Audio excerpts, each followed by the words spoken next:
So, last lecture has been an event hosted on college and university campus for some time, but it came into the spotlight in 2007 when Carnegie Mellon professor Dr. Randy Pausch delivers his inspirational last lecture while dying of cancer. Pausch's lecture was later made into a book which became a bestseller. Last lecture was introduced here at Adams State University 15 years ago by United Campus Ministry. After a hiatus, the program was revived by Autumn at Adams in 2010. And since then, several faculty have delivered their last lecture from a variety of standpoints, and we've had some great last lecture speakers. It's been fantastic. Last lecture is an opportunity for students to know the other side of their professor and to share their favorite professor with the community. It's great to see that we have so many community out here tonight, so thanks so much for coming. Because those giving the lecture may speak on any topic at all, and I have no idea what Dr. Svaldi is going to speak on. It provides a forum to step outside their normal subject matter with freedom to speak more personally if they choose to. The selected speaker is invited to speak from this premise. If this were your last lecture ever, your final opportunity to address your students, what would you say? So tonight, I'm extremely honored to present to you my boss, President David Svaldi.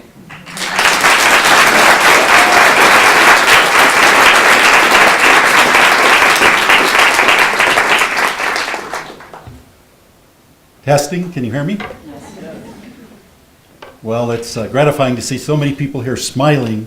I hope you're not just smiling because this is the last lecture from Dave, but it's gratifying. I was thinking the other night, in the middle of the night, as I do often, and back to my graduate days at Northwestern. I was assigned teaching assistant to my major professor who taught a very large lecture class in argumentation theory. And he was one of those wonderful lecturers who, he was so good at it that sometimes you'd forget to take notes. Literally at the conclusion of his classes, people would applaud. But he also had a syllabus, and I was to fill in for him on days that he was not there. And he was, Dr. Zareski was quite active in his discipline, and so the students knew darn good and well the days I was supposed to lecture, and I would show up, and there would be this room with three people, usually the three football players who are trying to keep their eligibility intact. So I feel good about you all being here tonight. You hear me okay, James? Okay, good. Students, faculty, staff, friends, and even enemies. And especially my grandkids, Liam, Eowyn, and Addison, who aren't here this evening, but I'm sure someday we'll get to watch this video back when Grandpa used to make a little bit of sense. I'd also like to thank my daughter Andrea, Maddie, Fletch, Kate, Shantine, and Jake, and my best friend and wife, Virginia. My message today is an idea you may already be familiar with. It's a topic that people and house cats have the same exact reaction to: change. People hate it, cats can't stand it, but it's inevitable. Have you ever noticed your cat's reaction when you move their food dish? You move your furniture, you're gone for a period of time, and you have someone cat sit for you, and you come back, and if you're lucky, the cat will simply show their disdain for you by sitting with their back to you. If you're not so lucky, you might find a special cat present on your pillow when you go to bed that night. And I think only cat owners know what that could be, or the things that it could be. The Greek philosopher Heraclitus made an anti-cat statement when he said, obviously in Greek, but I'll translate for all of us, the only constant is change. As individuals, we can either go with the flow and be the victims of change, or become leaders and lead change. Consider these facts and forecasts. More information has been produced in the last 30 years than was produced in the previous 5,000 years. A single edition of the New York Times contains more information than the average person was likely to be exposed to in their entire lifetime in 17th century England. According to an IBM study in 2013, information on the internet is now doubling every 11 hours. What this means is anything that any of us think we've learned this far is just a start. How many teachers or potential teachers do we have in the room? If you're to be an effective teacher, you need to stay informed so as to give your students the very best education possible. Do we have any business types in the room? I know we do. Students and faculty. If you're going to be a business person, you need to stay informed so as to provide your customers the very best service possible. And literally, the information explosion affects every discipline. Experts say that the jobs or careers that my grandkids, Liam, Eowyn, and Addison will have, haven't been created yet. Now, if we consider just the sciences for a moment, think about this.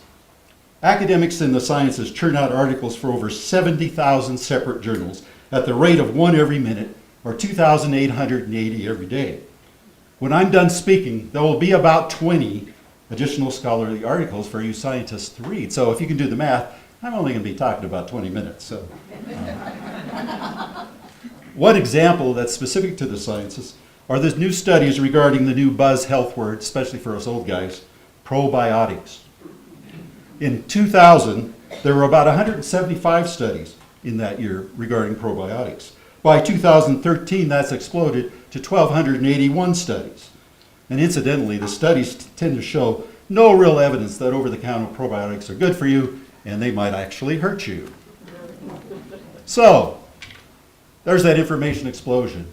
What do we do to keep up? How can we keep up? You students especially. Reportedly, the average American watches 16 hours of television per week, and that's about 2.4 hours a day. Not to mention the time spent online, or if you binge watch. A recent study in USA Weekend says, we've moved in a little more than a decade from the rather unimaginable option of a 500-station cable dial to a world that operates on a minimum of 4 screens. Anybody want to guess what are those 4 screens that you students in particular look at a lot? Mobile device. Phone, computer, iPad, TV. And if you believe what Apple told us just a couple days ago, we're going to converge the laptop with the phone.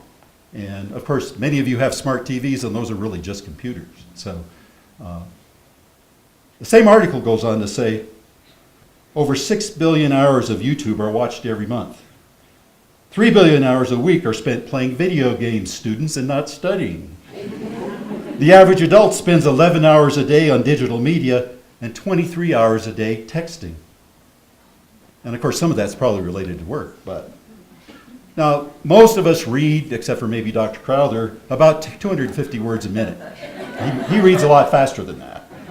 So based on these statistics, if you were to spend those 2.4 hours a day reading instead of watching TV or online or playing video games, in a week the average American could read the complete poems of T.S. Eliot, 2 plays by Thornton Wilder, the complete poems of Maya Angelou, and I highly recommend that, The Great Gatsby, the Book of Psalms, and my favorite by Gibbon's, The Rise and Fall of the Roman Empire. I always wanted to read that when I was a kid. I was a Catholic kid going to a Catholic school, and that was one of those books you weren't supposed to read. And I remember going to the library, finding it, going sitting in a corner. It was, it's in many volumes, and opening it, and was very disappointed that there weren't pictures. So my advice is read. Kill your TV. Shut off your cable. Bankrupt the dish company. And turn off your phone and computer. I think certainly an iPad that you're reading on is just fine, but turn that other stuff off. And speaking to my grandkids, Eowyn, Liam, and Addison, get off Facebook or whatever social network there is when you're teenagers. Of course, by then it'll probably be hardwired into their brains. So, now Socrates, you probably all heard of Socrates, was suspicious of the written word because he feared it would destroy the oral tradition and human memory. Lord knows what would Socrates think of Facebook, hashtags, tweets, and Instagrams. He'd probably be calling for a double of that hemlock. Most futurists agree that most individuals who live an average lifetime of 78, I hope it's a little longer than that, that's not that far away, will have between 4 and 7 different careers. Not jobs, but careers. And for some of you students, the major that you're currently enrolled in may only lead to your first career and not your third or your fourth. So probably the career you prepare for may not be the career you retire from. But you students, you're smart. You've already demonstrated willingness to change by just enrolling at university and taking classes and studying, not playing video games, right? So you're in good shape to face future challenges. But what about old farts like me? Even we need to avoid what S.I. Hayakawa described as hardening of the categories. But we need help. You, students, and Liam, Eowyn, and Addison can be future leaders, helping others, your students, employees, colleagues, daughter and grandfather. Meet changes in technology, society, politics, and personal relations is your greatest challenge, and it really is your greatest calling. Let's think a minute about the letters in the word change. Change. C. C. C stands for courage. That trait even sought by the cat in the form of the cowardly lion during Dorothy's trip to Oz. Courage is action taken in the face of fear. It is not, as some think, the absence of fear. As Winston Churchill once said, success is never final. Failure is never fatal. The only thing that matters is courage. The late Maya Angelou wrote that one isn't necessarily born with courage, but one is born with potential. Without courage, we cannot practice any other virtue with consistency. We can't be kind, true, merciful, generous, or honest. Now, you students who are here today have illustrated success by graduating from high school, and if you're a graduate student, by getting your undergraduate degree. But there are other challenges ahead for you, perhaps finding a job in your new career, dealing with a promotion. And your success today doesn't mean there will not be failures in your future. We all deal with failure. We may not get a grade in the class that we worked so hard in. We might not get the job that we wanted and have to settle for something else. Or a relationship or marriage may fail. But Churchill also said, never, never, never, never give up. ASU alum William Porter, most of us know him as the founder of E-Trade. And if you read his autobiography, I Did It My Way, and he really liked Frank Sinatra song about that. He actually started 3 other companies that failed before he had great personal success. Walt Disney, you all know Walt Disney, declared bankruptcy in 1924, and a little later invented a little mouse called Mickey, and we all know how large that multi-billion-dollar company has become. Thomas Edison, took him 2001 times to successfully invent the incandescent light bulb. And when he was asked how he felt about failing 2,000 times, said, I didn't fail 2,000 times. I learned 2,000 ways not to make a light bulb. There's a Tibetan saying, even if you failed at something 9 times, you must continue and not lose hope. Miss Angelou also said, we may encounter many defeats, but we must not be defeated. May all of you students, and Liam and Eowyn and Addison, develop the courage you need to face life's challenges and to make your life worth living. May especially you lead others to do the same. H. The H in change stands for 2 things, helping and humor. At the core of a leader is a helper with a heart. Change leaders must help others adapt, not force change. You can't make someone learn. They must learn to lead with patience and consideration. As the Dalai Lama said, and this is kind of a long quotation, but I think it's really important, I believe that education is like an instrument. Whether that device is used properly or constructively, or in a different way, depends on the user. We have education on the one hand. On the other hand, we have a good person. A good person means someone with a good heart, a sense of caring for the welfare of others, a commitment. Education and the warm heart, the compassionate heart. If you combine these 2, then your education, your knowledge, will be constructive. Or in other words, if I steal some words from Cicero, an effective change leader is a good person speaking well. H also stands for humor. Change leaders understand the importance of humor. We have to laugh at life's absurdities because sometimes if we don't, we cry. As comedian and actor Bob Newhart has pointed out, humor is a survival mechanism. He says, humor makes us free. This may seem like an odd conclusion, but as long as the tyrant cannot control the minds of free men, they may remain free. Humor abounded behind the Iron Curtain and in POW camps. Humor is also a way of dealing with the inexplicable. We had an earthquake a couple of years ago in LA, and it wasn't more than 3 or 4 days later that I heard the first earthquake joke. Someone said, "The traffic has stopped, but at least the freeways are moving." The late, great, and my favorite social commentator, George Carlin, commented on change. He said, as only George could say it, "I put $1 in a change machine. Nothing changed." His observations on life always made me feel a little bit better. And as I age, I remember and worry about his comment about doctors. Isn't it a bit unnerving that doctors call what they do practice? Or I'm always relieved when someone is delivering a eulogy and I realize I'm sitting there listening to it. So. A. The A in change stands for anxiety. Change leaders recognize that change causes uncertainty. Now, your cat seemed angry, but he's really anxious because tried and true patterns have been broken. What was clear becomes ambiguous, no longer black and white. I'm really convinced personally that one reaches maturity when one understands that ambiguity has to be tolerated. Not everything is one thing or the other. When I was younger, in the 60s, I used to wear a t-shirt that said,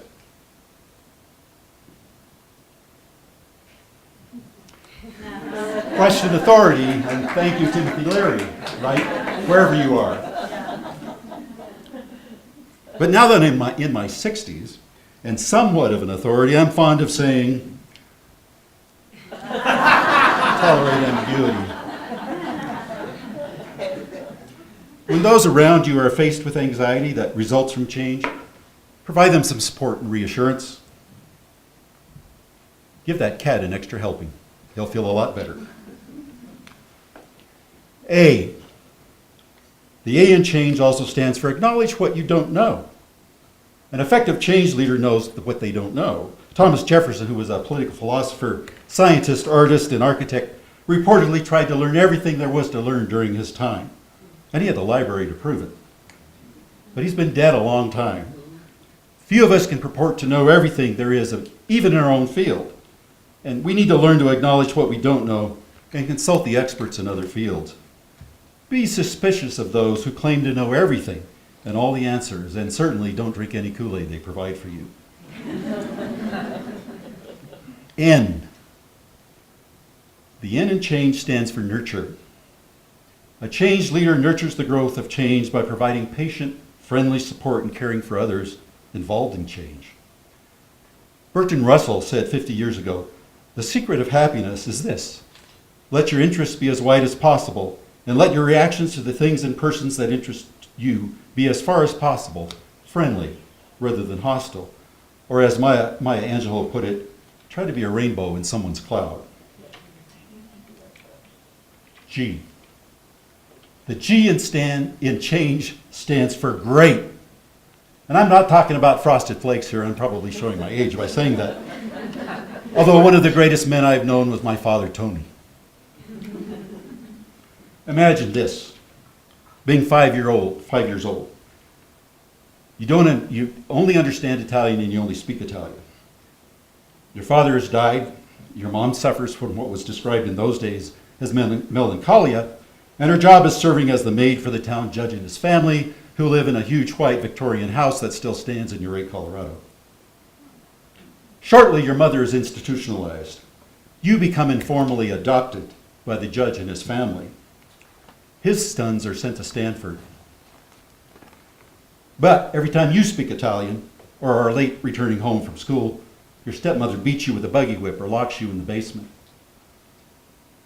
When Dad told me the story, he also said, but it's not necessarily a bad thing, Dave, because in the basement of that house, there was a wine cellar. And in the wine cellar, there were casks of wine that were aging, and I think that's where my dad first learned for his love for red wine. And I think to his last day, he didn't believe that white wine was real wine at all.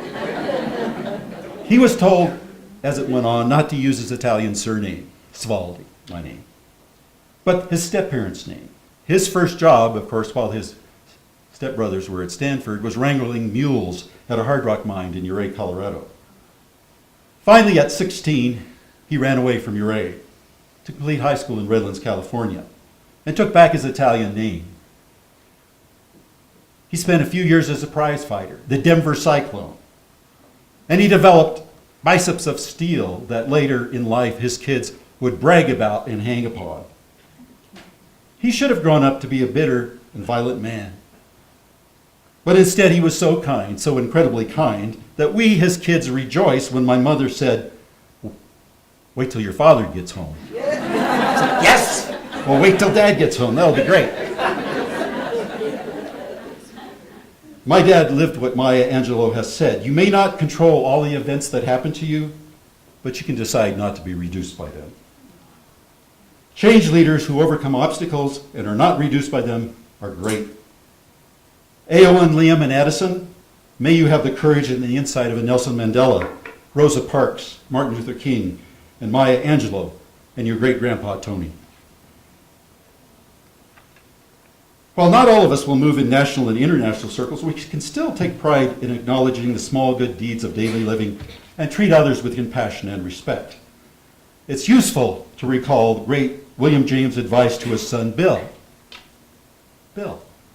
3 things, Bill, I say to you, to do in life. Bill. The first is to be kind. The second is to be kind. The third is to be kind. And if you forget everything else I've said, remembering to treat others with support and kindness is something our world currently sorely needs. Just spend a few minutes on any blog, and you'll turn up troll comments. Many times, most times, mean-spirited and downright bullying. You don't need any courage at all to say anonymous awful things on a blog. And certainly some of you followed what happened with Zelda Williams after the death of her father, when she was sent such awful, hateful messages and pictures that she ultimately deleted her Twitter account. I don't get why people do that. I suppose if you don't have much in life, having a few seconds of attention from someone at the other end of a computer, maybe even if it's negative attention, is something that you can do, but I don't get it.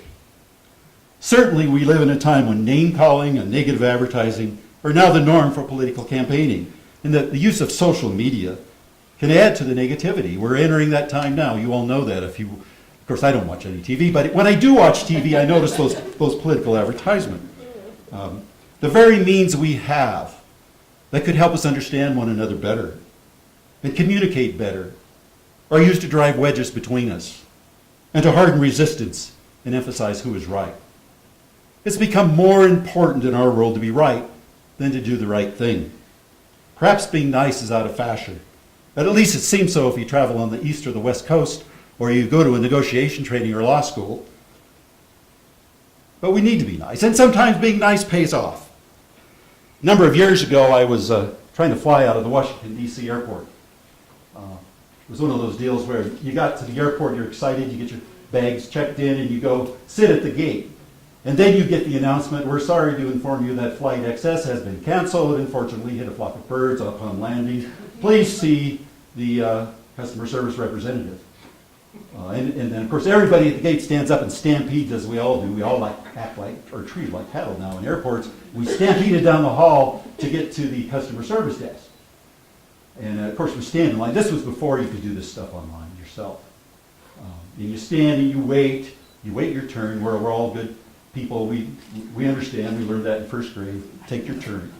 And I'm almost up to the counter. I am up to the counter. I'm about to start talking to the customer service representative. And then someone elbows me and pushes me back.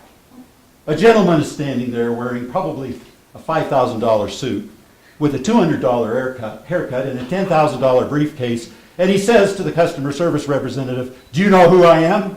I need to be on a plane. I need to be in Denver by this time. And if I can't be, I'm going to sue you all." And then he went on through a litany of explicatives and words that were were more than PG rated. They were probably X rated, as I recall, really giving this customer service representative a very hard time. She was very professional. You know, his face is getting redder, right? He's sweating through his $10,000 suit. And she's looking, and finally she says, "I'm sorry, sir, I cannot find you anything for a flight to Denver by the time that you need to be there." And he yells a few more times and finally stomps off. And so I'm mixed up, and at this point I'm not going to get back to Denver tonight. What am I going to do? And so the first thing I did was I apologized for this guy. I said, you must really get tired of having to deal with that kind of individual on a daily basis. And we had a very kind of pleasant conversation, much to the chagrin of the people who were behind me. And, finally I said, I heard what you said, but I just wondered if you had anything left for a flight to Denver. And she, in about 5 seconds, says, I can get you on a plane to Denver, sir. The only issue is that it's first class and there'll be no charge for that. I have to tell you that the meal was excellent, the warm towels were wonderful, and the elderly scotch that I got to drink on the way was also great. So, but Liam, Eowyn, and Addison, if you at least be nice to your grandpa as he ages, okay? E. The E in change stands for enthusiasm. Ralph Waldo Emerson said, nothing great was ever achieved without enthusiasm. Should you ever lose your passion for your chosen field, please do something to reignite it or find something that will renew your interest. We've all suffered through teachers, supervisors, and bosses who have lost their edge and their passion. Don't be guilty of the same shortcoming. Fortunately, the E also stands for end in change. A change leader knows when to shut up. Let me say that the things I have said are not things I have always been able to practice. As a human, I'm imperfect.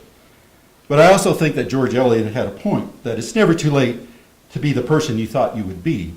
The one thing I'm looking forward to with my retirement is taking off the straitjacket that says president and getting to be a person who can value service most of all and not have to make decisions often which impact individuals who, it does affect people's lives. And, after a number of years, that is really something that'll be the last thing that I'll miss when I walk away from this. So,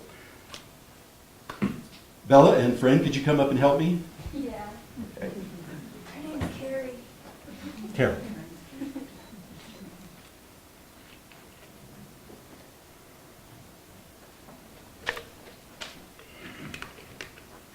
Okay, this is easy. You just have to read. Ooh. So, this part right here, and just let me introduce it. Thus, students, Eowyn, Liam, and Edison, face and lead change with courage, heart and humor, help others with anxiety, acknowledge what you don't know, nurture those around you, be great in big and small ways, and maintain your enthusiasm and passion, and end when you have said enough. Thank you.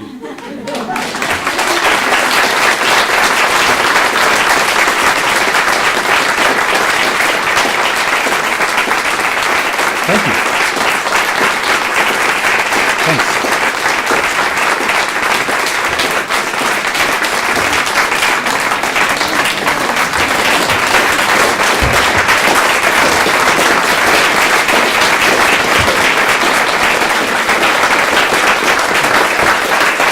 Thank you. Thanks.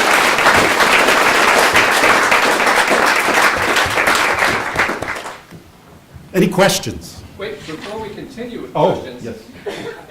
for those of you who don't know, tonight we'll be giving a $250 scholarship to students that are attending tonight's lecture.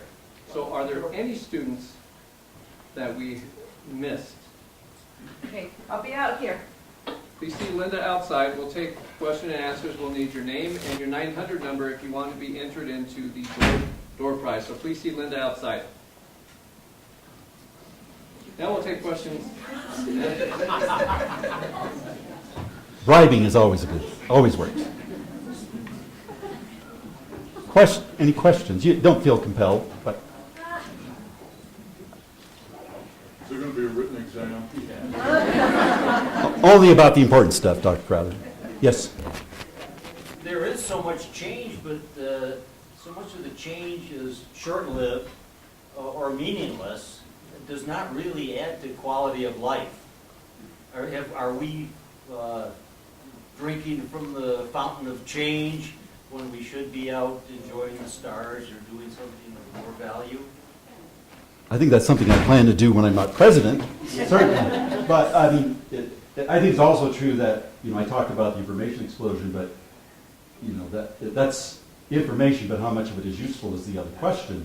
Being cynical, probably, 3/4 of the new information on the web is probably pornographic.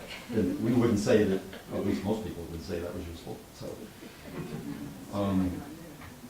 I do think that our dependence on the technology, and as Carol Murphy last night talked about the need for humanity in our treatment of one another, and certainly we don't call the humanities that for nothing. And I think when you're so focused on using this technology for communication, most of that the human voice is stripped away from that, and people, I think, will probably say things on the web and texting that they would never say to anybody face to face. But that doesn't mean that those things don't hurt, and we all know the research on bullying and cyberbullying and what our kids and our grandkids and even adults face with that. So, other questions? Rob?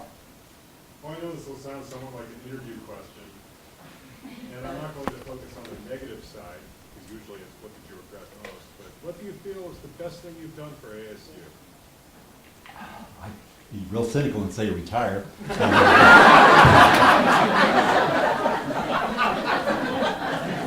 I'm proudest at this point not of buildings at all, and any president can build buildings, but really the Cielo group that we're working with to increase inclusive excellence on the campus and really make a place, we hope to make it a place that every student and every faculty member and every staff is comfortable and that differences are accepted. That conversation there's a lot of work that needs to be done there, but I think that's the thing when I think about what I leave behind. I want that seed to grow, and I think I like the Betcher program. I know a lot of people don't understand what that's about necessarily, but it's I think a way of bringing and improving, particularly in areas, hard to place teacher areas in the valley over a period of time by using the use of that program. And the fact that the previous partners in that program were the University of Denver and Regis University, and that we're now a partner, I think speaks volumes about our commitment. We were founded as a normal school. We still believe in those things, and that's an area that I think is still important to folks. So, and plus Tim Schultz, who's the executive director of Betcher, went to the same high school I did. He was one of the cool guys. I was one of those audiovisual guys with the plastic stuff in my pocket. So. Lance. During your years as an educator, could you tell us about a favorite student? Perhaps they were unique or a standout in some way, and why you would say they were special? They're all my students are special. I mean, in the sense that I still love getting emails from them. I have a student, I've got a student that's former student from Washburn who's on the Kansas Supreme Court. I've got a student who's argued in front of the Supreme Court. I had students here that have gone on to great success. I'm proud of people here like John Dale, who, John was my student 25 years ago, John? 20, okay, not that long ago, who went from being a big football player to being a very good debater, and we still talk, and he's someone I'm extremely proud of. New job for John at Mental Health. So, they're because of my activity at that time, which was forensics and debate, I had the good fortune of working with a lot of really bright students at Washburn, at Northwestern, at Eastern Illinois, at West Georgia, and here. So it's I miss those kids, and I think one of the things I enjoy here on campus is going out and talking to students and developing relationships with them, and knowing that you all are making a difference with them, and they're here really starting to understand what they want to do and where they want to go. And, that's in the end, it's not about the president; it's about the students. Yes. What are your plans for retirement? We're working on that. We don't know. Other than we're not making a decision for a year. Good. So Congratulations. we're considering. I'm considering a trip to Italy. There's a little town near Verdello in Trentino in Italy called Svaldi, which I think it would be interesting to visit. So I've been corresponding with a cousin Fabio and helping us construct our family tree because my father because he was orphaned so young. We didn't have a lot of information about that side of the family. So looking forward to being able to do that. Danny. What change do you hope to see in the future for Adams State? The one I most hope to see is for the state to get a clue about funding.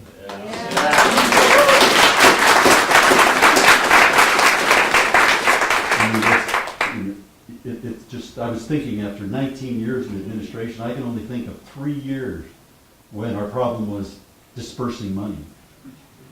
The rest of the time it's been, we were told to do more with less. And we were really I don't give you this too much because it's too depressing, but our operating budget right now is exactly where it was in 1998.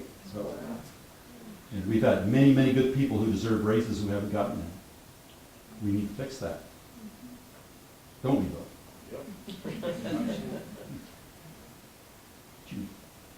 Mine isn't a question. I just want to say a thank you because everybody knows you as a college president, but I know you as being a board member on the Boys and Girls Club. You served tirelessly and kept saying, I shouldn't be on the board because I'm not at meetings. We kept saying, no, be there. And this man was instrumental in every Youth of the Year in the state of Colorado being able to have a scholarship, not only to Adams State, which is what you started, but across the entire state. And your commitment to kids, not only college kids, but early on, I don't know that people know what you did in the community, but I want to thank you from the bottom of my heart for what you did.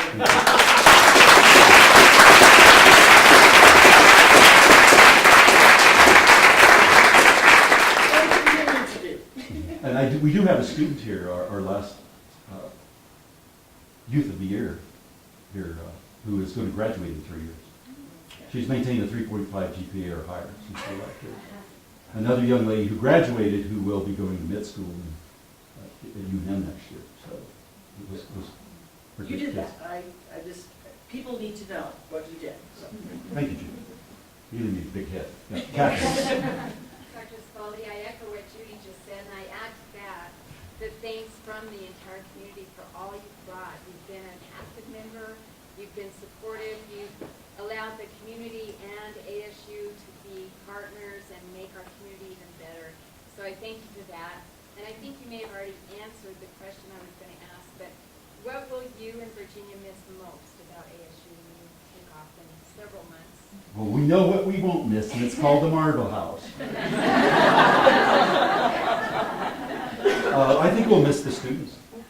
I won't speak for her, but the students and kind of the energy that there is on campus when there's students around, and the band marching by before the football game, and the presentations and so forth. So it's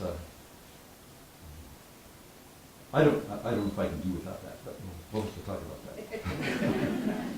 And I would say I really wouldn't be standing here, and I wouldn't embarrass her without Virginia. I did not aspire to this.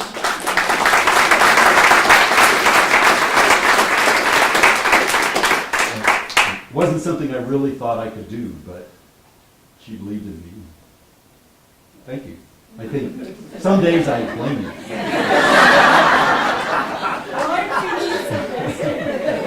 Yes. I wanted to also add some thanks. First, personally, because as an employee and a student both, you have stepped out of your way and very personally helped with some issues that I have experienced. And I would also like to say thank you on behalf of Model UN. You have supported a club that, without your help, may not exist, and we really appreciate that. Thank you. Yay, Model UN. John. I'm one of the old guys, America's faculty. I was on the screening committee when we hired this guy back in '86. After that speech tonight, you see why he was first out of 200 people? Thanks, Don. Although Don always says that, maybe it was cold. I was the only person they ever saw do an interview unconscious.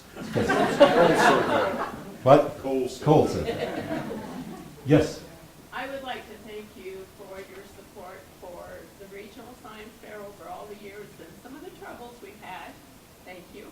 And for your support at the Colorado State Science Fair also. Happy to It's do been it. a lot. Happy to do it. Thank you. Thanks. Bella. Hi. Well, since everyone's doing thank yous, I will too. But a big thank you from Newman and for supporting us for alternative spring break, and then personally for supporting me through things too. Thank you so much. Happy to do it, though. Just stay and graduate. Megan. I will do a huge thank you for Black Student Union on our behalf. We've come a long way in the last 5 years, and without your support, I don't think we'd be there. And I want to say thank you personally on my behalf from becoming a student and just being a little member of BSU and now working for the institution. I'm very proud. Proud of you, Megan. Ben. You talked about humor during your speech. Could you share some of the more humorous moments you've had over the last That's where you get smart. I used to teach speech a lot. You know, I was really that basic course, and I had one of the first speeches that I asked students to do. I called it a demonstration speech because I found if students had to be doing something, demonstrating something, they were less nervous. And I had a young lady in the class who was very conscientious, and her speech was on how to put out a fire. And she, brought out the wastebasket and started it on fire and got to the dramatic point in her speech where she was going to put it out, pressed the fire extinguisher, and nothing came out. Because she had practiced so much that she had used up all the extinguishers. So.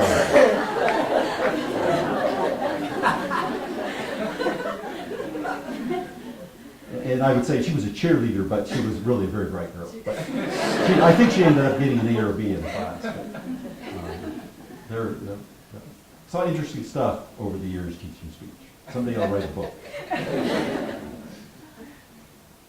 Yes. As a strong supporter of sustainability, I see education as something that we can't get too much of. Hopefully we can get too much of the Chinese stuff from Walmart, but education is something. What do you see in the changes in education, the online courses and things like this? Are these going to continue to be the way that we educate our public? I think for adult education, I think that's the growing.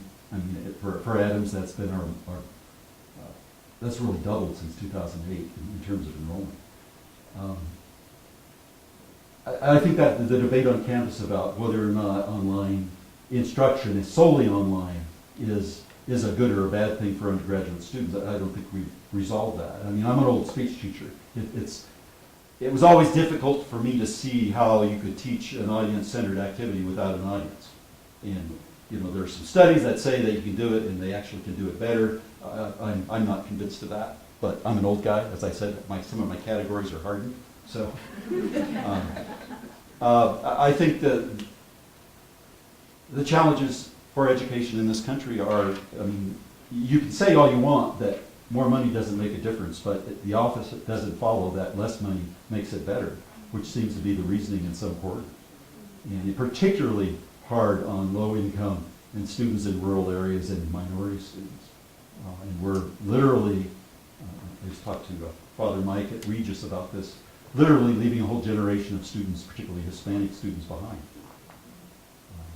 And I would like to be more optimistic about it, but as I said, it's very difficult now to have any kind of conversation in our country because people are so entrenched in their beliefs. And I think Ben Franklin said that democracy can only work as long as compromise is on the table. And if that isn't on the table, it doesn't work. And we're in a time where it's not on the table. Yes, Lisa. So I like your piece about courage, and you speak in front of people all the time. What words can you share about, I'm getting scared, talking to people to be more brave? I used to tell people, imagine everybody in the audience is naked. That doesn't work. It really doesn't work. I mean, you can only get over it. You never get over it. You shouldn't get over it. if you read the biographies of some great actors and actresses, what they all said was they gave their worst performances on nights when they weren't nervous. Literally those butterfly feelings are all because of an extra amount of adrenaline in your system and that flight or fight impulse that we all have when we're faced with danger. And so you want to turn that energy to a more active delivery, and really the thing to do is to practice. It's desensitization. Encounter those things that you're afraid of. And regrettably, Dr. Novotny and Dr. Mumper, we don't have a speech requirement on campus anymore. And so we have numbers of students graduating who aren't comfortable speaking in front of groups. Now, don't talk about the irony of me standing here saying that. Other questions? I appreciate your time. You all made probably my life tonight, so thanks.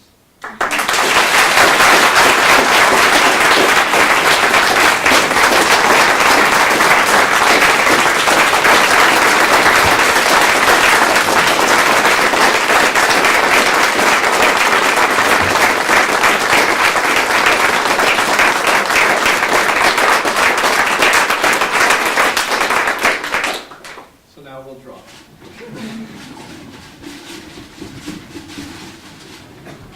Will we confirm the 900? Yes. I'm supposed to tell you we will confirm the 900 number before we award the scholarship. The winner is Brittany Holcomb. Brittany.